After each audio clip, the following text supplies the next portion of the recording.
भोपाल में नीट परीक्षा में कथित अनियमितताओं और भ्रष्टाचार के विरोध में भगवा पार्टी भारतीय गण वार्ता पार्टी के द्वारा शुक्रवार को बोर्ड ऑफिस चौराहा भोपाल पर सांकेतिक विरोध प्रदर्शन आयोजित किया गया।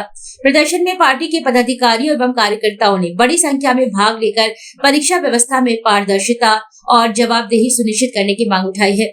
प्रदर्शन के दौरान कार्यकर्ताओं ने परीक्षा प्रणाली में सुधार, विद्यार्थियों के हितों की सुरक्षा और दोषियों के विरुद्ध कठोर कार्रवाई की मांग को लेकर अपनी आवाज बुलंद की है। कार्यक्रम में दिवंगत छात्रों को श्रद्धांजलि अर्पित कर उनके प्रति सम्मान व्यक्त किया गया।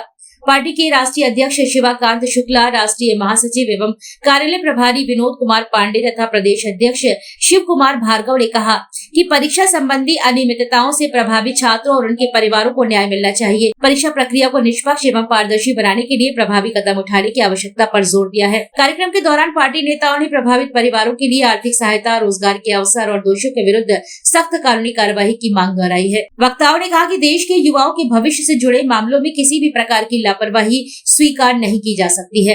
प्रदर्शन में भोपाल जिलाध्यक्ष रोहित सिंह सहित पार्टी के अनेक पदाधिकारी और कार्यकर्ता उपस्थित रहे। कार्यक्रम शांतिपूर्ण ढंग से संपन्न हुआ और अंत में उपस्थित जनों ने शिक्षा व्यवस्था में पारदर्शिता और विद्यार्थियों के अधिकारों की रक्षा के लिए निरंतर संघर्ष जारी रखने का संकल्प लिया है। मेरे भाई पत्रकार महोदय, आपको विदित होगा, ज्ञात होगा कि नीट परीक्षा ये दूसरी बार अभी 2 साल में पेपर लीक हुआ।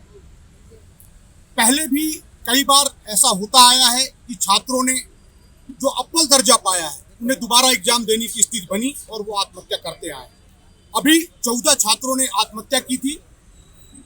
अभी पेपर द्वारा, अखबारों द्वारा पता चला कि 2 छात्रों ने और आत्महत्या की। टोटल एग्जामों में मिला के सब पूरे भारतवर्ष की छात्रों का पेपर लीक होने के मामलों में 3000 से ऊपर मौतें एक वर्ष में होती है। यह एक बहुत बड़ा आंकड़ा है। जो छात्र खत्म होते हैं वो मामूली नहीं है। यदि वो जीवित रहे तो कोई प्रधानमंत्री, कोई राष्ट्रपति, कोई इंजीनियर, कोई कलेक्टर, कोई और अन्य उच्च पदों पे आ सकते हैं। ये हमारी सरकार की, भारत सरकार, प्रदेश सरकारों की विफलता का कारण है।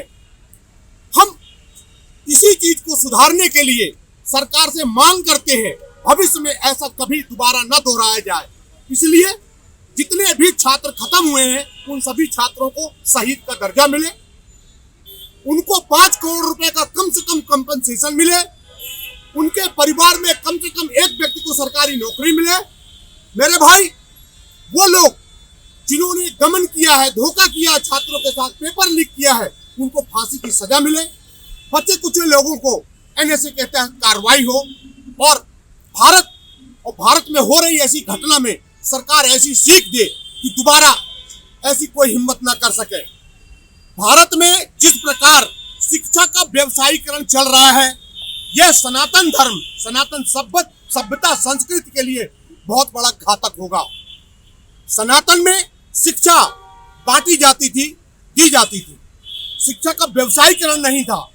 ये अंग्रेजों की पद्धति थी व्यवसायीकरण की। ये मिशनरी स्कूल जो बड़ी बड़ी फीस लेके, ये कोचिंग सेंटर फीस लेके जो व्यवसायीकरण कर रहे हैं शिक्षा का, ये सनातन राष्ट्र के लिए हितकारी नहीं है, सरकार के लिए हितकारी नहीं है। मेरा निवेदन है, बच्चों पे सरकार ध्यान दे। यही भविष्य है, यही राष्ट्र का उज्जवल भविष्य है। जय सिया राम, जय जय सिया राम। देखिए, भारत में एक पेपर लीक नहीं हुआ कि एक पेपर लीक हुआ है। साल में कईयों पेपर लीक होते हैं और अभी वर्तमान में भाजपा की सरकार है। तो जहाँ पर भी आप देखोगे यदि इसकी जांच हो, पर जांच भी कहाँ से हो पाएगी, क्योंकि जांच भी भाजपा कराएगी और अपने अनुसार वो जांच कराएगी। पर यदि निष्पक्ष जांच हो जाए, क्योंकि जो अधिकारी जांच करने वाले हैं, ऐसा ना हो कि कभी उनके बच्चे भी आत्महत्या कर लें, जैसे इन 16 बच्चों ने आत्महत्या की है। तो आज जो भविष्य से खिलवाड़ हुआ है, इसमें मैं भारत के अधिकारियों से, शासन प्रशासन, सरकार से नहीं, क्योंकि सरकार यदि गंभीर होती तो आज ये पेपर लीक ना हो रहे होते। क्योंकि अभी तक जितने भी पेपर लीक हुए हैं, चाहे हम नीट का पेपर हम बोल रहे हैं या कुछ दिन पहले आप मेडिकल विभाग के देख लें, किसी चीज़ को भी आप देख लें जहाँ पर घोटाले चलते हुए आ रहे हैं, उनकी आज तक जांच ठीक से नहीं हो पाई। क्यों नहीं हो पाई? क्योंकि ये भ्रष्ट सरकार के भ्रष्टाचारी लोग ही ये कुकृत्य करवा रहे हैं। पर जांच यदि नहीं होगी तो हमारे धरना प्रदर्शन करने से कोई फायदा तो नहीं होगा। पर हाँ, देश की जनता जरूर जागेगी और इनके लिए सबक सिखाएगी, क्योंकि आज हम चंद लोग यदि इस क्रांति के लिए तैयार हुए हैं, कल इस क्रांति के लिए लाखों लोग हमारे साथ तैयार होंगे और ऐसे भ्रष्टाचारियों के लिए सजा भी दिलाएंगे। जय जय श्री राम, जय भगवान, विजय भगवान। आज हम लोग सब लोग एकत्रित हुए श्रद्धांजलि देने के लिए। हमारे जो भाई लोगों ने नीट के पेपर लीक होने के बाद उनकी पीड़ा और सब परेशानी फांसी लगा दी। और सरकार से यही मांग है कि महंगाई के दौर में किराए का कमरा लेके तैयारियां कर रहे हैं। आप जानते हैं हम लोग तो नहीं जा सकते हमारे बाप। अब हमारे हाथ में बस यही है कि हमारे का जो दोषी है उनको फांसी की सजा हो, ताकि हमारे जो भाई लोग और भी है वो आगे जाकर तैयारी करें। जो नीट परीक्षा में पेपर लीक हुआ है, हम सब उसके लिए आज एकत्रित हुए हैं और जो छात्रों को जिन्होंने आत्महत्या करी है, हम चाहते हैं शासन प्रशासन से कि उन्हें शहीद का दर्जा दिया जाए। और हम शासन प्रशासन से मांग करते हैं कि नीट परीक्षा परमानेंटली रद्द की जाए और 12वीं के अंकों से ही मेडिकल में प्रवेश दिया जाए। नाम बता दिए।